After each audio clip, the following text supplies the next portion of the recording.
आज हमारा टॉपिक है स्ट्रेस एडेप्टेशन।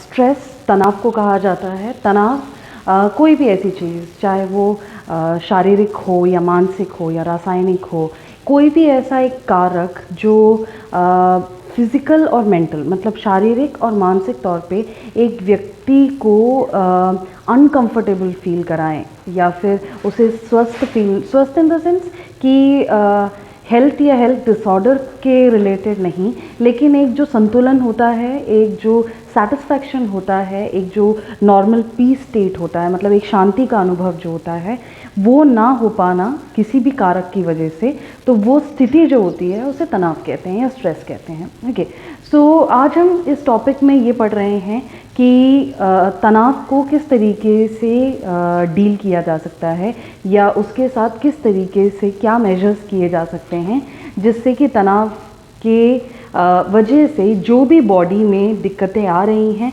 उसे हम कैसे सही कर सकते हैं। ओके, सो मैनेजमेंट के बारे में पढ़ने से पहले हम पहले ये पढ़ेंगे कि तनाव के कारक क्या हो सकते हैं, क्योंकि कारकों के बारे में या कॉजेज़ के बारे में जानकर ही हम करेक्ट मैनेजमेंट ले सकते हैं, जिसकी वजह से हम उस स्ट्रेस कॉज करने वाले एजेंट को या जिसको हम कारक कह रहे हैं उसे हम हटा सकते हैं। ओके, सो स्ट्रेस कॉज करने वाले जो एजेंट्स होते हैं या जो कारक होते हैं उन्हें स्ट्रेसर्स कहा जाता है। सो स्ट्रेसर्स बहुत तरीके के हो सकते हैं। तो सबसे पहले अगर हम स्ट्रेसर्स की बात करें तो फिज़िकल स्ट्रेसर्स जैसे कि बहुत तेज़ धूप या बहुत तेज़ रोशनी, बहुत ऊंची आवाज़ में अगर कोई गाना है या कोई आवाज़ चल रही है या कहीं किसी भी तरीके से अगर बहुत तेज़ आवाज़ है, ओके, सो वो एक डिस्कम्फर्ट कॉज कर सकता है। एक पॉइंट के बाद उस चीज़ के लिए इंसान अच्छा फील नहीं करता है या कंफर्टेबल फील नहीं करता है, तो ये वाला फिज़िकल एजेंट जैसे रोशनी या आवाज़, जो तेज़ आवाज़ है, चुभने वाली जो रोशनी है, ये सारी चीज़ें भी एक व्यक्ति में तनाव कॉज कर सकती हैं। ओके, इसी के साथ साथ जैसे वातावरण में हो गया कि पानी की क्वालिटी अच्छी नहीं है या खाने में कुछ ऐसी चीज़ें हैं जिसकी वजह से तनाव उत्पन्न हो रहा है। ये तो सब फिज़िकल रीजंस हो गए। इसके अलावा सामाजिक रीजंस हो सकते हैं। सामाजिक रीजंस में भी बहुत तरीके के सामाजिक रीजंस हो सकते हैं। सामाजिक रीज़न में अगर हम परिवार में बात करें तो परिवार में अगर कोई संबंधों में अगर किसी तरीके का एक इम्बैलेंस है, रिलेशनशिप्स में कोई प्रॉब्लम है या फिर घर में कोई लड़ाई झगड़ा है, इसी के साथ साथ अगर घर में या कोई क्लोज्ड पर्सन है जिनकी मृत्यु हो गई हो, तो ये तनाव कॉज कर सकते हैं। अगर हम पारिवारिक एक दायरे से बाहर की बात करें तो फिर ऐसा हो सकता है कि सोसाइटी में जो लोग हैं उनकी तरफ से होने वाले प्रॉब्लम्स, वो कुछ ऐसे सिचुएशंस क्रिएट कर रहे होंगे जिससे व्यक्ति को तनाव हो रहा होगा, या फिर कुछ और रीजंस हो सकते हैं जैसे किसी व्यक्ति का जॉब ना होना, ओके, बेरोज़गारी जिसको कहते हैं। इसी के साथ साथ गरीबी, फाइनेंशियली अगर एक व्यक्ति सक्षम नहीं है, ओके, सो ये सारे कुछ ऐसे कॉजेज़ होते हैं जिनकी वजह से एक व्यक्ति में तनाव आ सकता है। तनाव के इन कारणों के अलावा कुछ कारण जन्म से भी देखे जाते हैं, मतलब एक बच्चे के जन्म के समय या जन्म के उपरांत या उससे पूर्व ऐसे कुछ कारक हो सकते हैं जिसकी वजह से उनकी जो विकास है उसमें कोई प्रॉब्लम आ जाए और उनका नॉर्मल विकास ना हो और फिर उनमें तनाव होने के चांसेस हैं। जैसे जब जो बच्चा है, उनकी माता जब गर्भवती थी, उनको अगर किसी तरीके का तनाव था तो भी हो सकता है कि बच्चे के विकास में प्रॉब्लम्स आएँ, या बच्चे में किसी तरीके का जेनेटिक प्रॉब्लम है तो भी ऐसा हो सकता है। तो ये सारे ऐसे बहुत सारे कारण हो सकते हैं जिसकी वजह से किसी व्यक्ति को तनाव हो सकता है। ओके, नेक्स्ट अगर हम बात करें स्टेजेस की, तो स्ट्रेस कितने स्टेजेस के होते हैं। यहाँ पे हम स्ट्रेस के साथ किस तरीके से मैनेज किया जा सकता है उस स्टेजेस के बारे में नहीं, तनाव जब होता है किसी व्यक्ति को वो कितने स्टेजेस में आते हैं उस बारे में हम डील कर रहे हैं। ओके, सबसे पहले तनाव का जो स्टेज होता है वो अलार्म स्टेज होता है। अलार्म स्टेज का मतलब है कि किसी भी एक ऐसी घटना या किसी भी ऐसी स्थिति के बारे में एक व्यक्ति को रियलाइज़ होना या उनको आगाह होना कि कुछ गलत है या कुछ गलत हो रहा है या कुछ ऐसी चीज़ है जिसकी वजह से जिसके साथ हम कंफर्टेबल फील नहीं कर रहे हैं। ओके, सो जैसे बच्चे हैं तो बच्चों में ऐसा हो सकता है कि उन्हें एग्ज़ाम्स को लेकर बहुत स्ट्रेस हो। ओके, सो सबसे पहले जब एग्ज़ाम्स के बारे में या एग्ज़ाम्स से रिलेटेड कोई बात होती है तो उन्हें अगर डिस्कम्फर्ट फील होता है तो वो सबसे पहला अलार्मिंग स्टेज है। इसका मतलब है कि ये जो सूचना है या इस चीज़ से संबंधित जो चीज़ें हैं वो उनको एक अच्छा फीलिंग या एक कंफर्टेबल फीलिंग नहीं दे रहा है। इसको हम अलार्म स्टेज कहते हैं। ओके, सो अलार्म स्टेज, ये तो जस्ट एक एग्जांपल लिया है कि एक बच्चा और परीक्षाओं को लेकर। इसके अलावा कोई भी ऐसे कारण हो सकते हैं जिसकी वजह से सडनली जब उनके बारे में सुना जाता है या उनसे जब एक्सपोज हो जाते हैं तो एक डिस्कम्फर्ट फीलिंग का जो सबसे पहला अनुभव होता है उसको हम अलार्म स्टेज कहते हैं। ओके, सो अलार्म स्टेज में व्यक्ति क्या करते हैं कि या तो उस सिचुएशन से लड़ने की कोशिश करते हैं या तो उस सिचुएशन से भागने की कोशिश करते हैं। ओके, सो अलार्मिंग स्टेज में व्यक्ति उस चीज़, जो भी चीज़ उन्हें अच्छी नहीं लग रही है, कंफर्टेबल नहीं फील करा रही है, उसके साथ उसे एक्सेप्ट ना कर सबसे पहला जो हमारा रिस्पॉन्स होता है वो क्या होता है, फ्लाइट या फाइट। फ्लाइट मतलब उससे भाग जाना और फाइट मतलब उससे लड़ना। ओके, सो ये जो फ्लाइट और फाइट वाला जो सिचुएशन होता है उसमें हमारी बॉडी के हार्मोन्स काम आते हैं, कुछ न्यूरोट्रांसमीटर्स निकलते हैं जिनकी वजह से हमारी सांस लेने का जो रेट है वो बढ़ जाता है, हमारा जो बीपी है या जो हमारा ब्लड ये हार्ट का रेट है वो सब कुछ बढ़ जाता है। ये सारे चेंजेस हम देखते हैं अलार्मिंग स्टेज के दौरान। ओके, नेक्स्ट आते हैं रेजिस्टेंस और या फिर अडेप्टेशन। रेजिस्टेंस या फिर अडेप्टेशन दूसरा स्टेज होता है। दूसरे स्टेज में मतलब अगर पहले स्टेज में भागने या लड़ने से वो चीज़ अगर ख़त्म हो गई हो तो बहुत अच्छी बात है। इसका मतलब व्यक्ति में स्ट्रेस नहीं हुआ, तनाव नहीं आया पूरी तरीके से, वो पहले ही स्टेज पे क्या हो गया, ख़त्म हो गया। अगर उस स्टेज पे ख़त्म नहीं हुआ है, वो रह जाता है, तो फिर व्यक्ति के पास कोई और ऑप्शन नहीं है। उन्हें उस चीज़ के साथ क्या करना पड़ता है, उस एक सिचुएशन को फेस करना पड़ता है या उस एक सिचुएशन को अपनाना पड़ता है और अपना के उस हिसाब से उन्हें उस स्ट्रेस के साथ अपना नॉर्मल जो कार्यक्रम है, जो भी एक फिज़िकल या इमोशनल जो भी एक एक्टिविटी होती है उसे करना पड़ता है। वो क्या कहलाता है, सेकेंड स्टेज रेजिस्टेंस या फिर अडेप्टेशन। ओके, अगर एक व्यक्ति इस सेकेंड स्टेज को अच्छी तरीके से नहीं कर पाते हैं, उस चीज़ के साथ या तो उस चीज़ को हटा के या उस चीज़ के साथ एक नॉर्मल लाइफ जीने की कोशिश नहीं कर पाते हैं, नॉर्मली बिहेव नहीं कर पाते हैं, तो फिर थर्ड स्टेज आता है जिसको हम कहते हैं एग्जॉशन।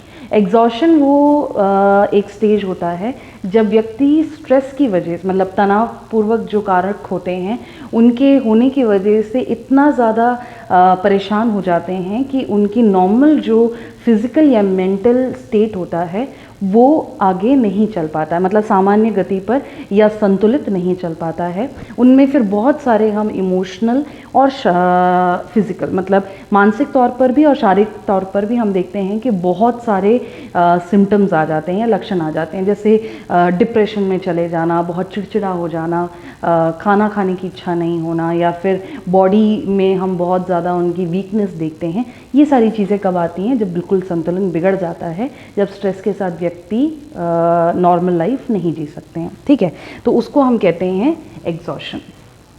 सो किस तरीके से हम स्ट्रेस को अडेप्ट कर सकते हैं या फिर किस तरीके से हमें एग्जॉशन से बचना है, वो चीज़ हम किस में सीख रहे हैं, मेजर्स में। ओके, सो मेजर्स क्या हो सकते हैं। नॉर्मली अगर साइकोलॉजिकल मेजर्स की बात करें तो व्यक्ति खुद दो तरीके से साइकोलॉजिकली स्ट्रेस से निपटने के लिए या स्ट्रेस को हैंडल करने की कोशिश करते हैं।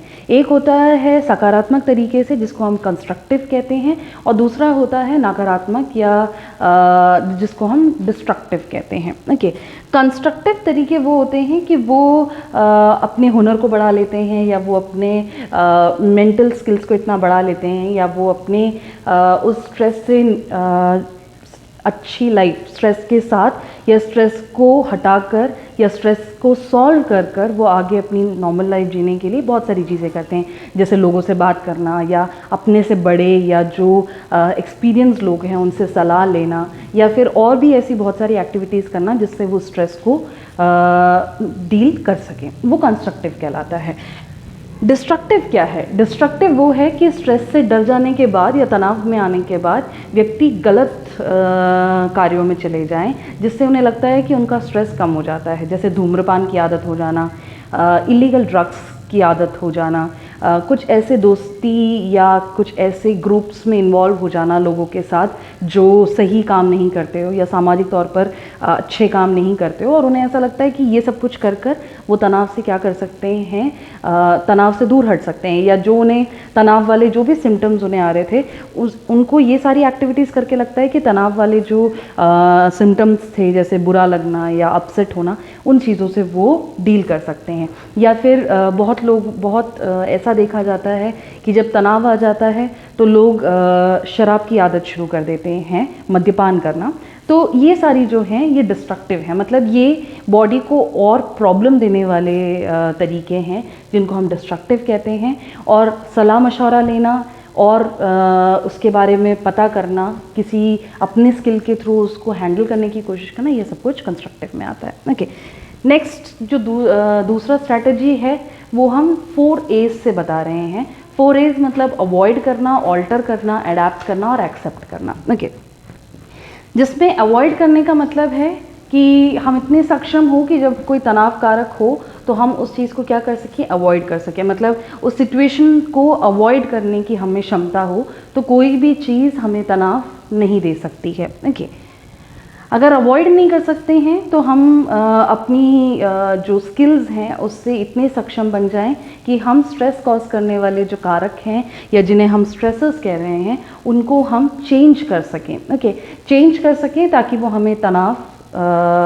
का जो एक्सपीरियंस है वो नहीं दे सकें। ओके, अगर हम अवॉइड और ऑल्टर नहीं कर पा रहे हैं, मतलब उससे दूर नहीं हट पा रहे हैं या उसको चेंज नहीं कर पा रहे हैं, फिर जो 2 हमारे पास ऑप्शन हैं वो है अडेप्ट करना और एक्सेप्ट करना। अडेप्ट करना मतलब कि जैसे परीक्षा से किसी को डर लग रहा है। ओके, सो एग्जामिनेशंस तो आएंगे। अगर कोई स्कूल स्टूडेंट है या कोई कॉलेज स्टूडेंट है या कोई भी एक कोर्स के स्टूडेंट हैं, अगर उन्हें वो कोर्स पूरा करना है तो उन्हें वो एग्जामिनेशन तो compete करना पड़ेगा, एग्जामिनेशन में अपीयर करना पड़ेगा। तो ये समझ लेना कि मैं इस जो फैक्टर है उससे ना मैं हट सकती हूँ या हट सकता हूँ, ना ही मैं इस चीज़ को चेंज कर सकता हूँ, तो फिर क्या ऑप्शन रह जाता है कि उसके साथ अडेप्ट करना। एग्ज़ाम है, स्ट्रेस तब हो रहा है जब उन्हें डर लग रहा है कि वो फेल ना हो जाएं या उनके मार्क्स कम ना आ जाएं, तो इतना अच्छी तैयारी कर लेना एग्ज़ाम के लिए, इतने अच्छे से पढ़ लेना कि फिर ऑटोमेटिकली फ़ेल होने की या कम मार्क्स आने की जो एक टेंशन है वो जब हट जाएगा तो ऑटोमेटिकली स्ट्रेस या तनाव उस व्यक्ति को नहीं होगा। तो वो है अडेप्ट, उस चीज़ को समझ लेना। और उसी के साथ साथ लास्ट है एक्सेप्ट कर लेना। एक्सेप्ट कर लेना कि ये होगा, इसके साथ मैं कैसे नॉर्मल लाइफ जी सकती हूँ या जी सकता हूँ, इस चीज़ का जो एक रियलाइजेशन होता है या समझ होती है, उस चीज़ को हम क्या कहते हैं, एक्सेप्ट। तो ये 4 तरीके हैं नॉर्मली। अवॉइड और ऑल्टर उन चीज़ों को किया जा सकता है जिनकी हमें ज़रूरत नहीं हो, जो ऐसे कारक हो जिन्हें हटाया जा सकता है और नॉर्मल लाइफ जिया जा सकता है। अडेप्ट और एक्सेप्ट उन चीज़ों को करना पड़ता है जिन्हें हम हटा नहीं सकते हैं, वो बहुत महत्वपूर्ण है, वो चीज़ चेंज नहीं की जा सकती, तो हम क्या कर सकते हैं, उन्हें अडेप्ट या फिर एक्सेप्ट कर सकते हैं। ओके, सो ये था स्ट्रेस से मैनेज करने के तरीके। आज हमने स्ट्रेस और स्ट्रेस अडेप्टेशन के बारे में पढ़ा।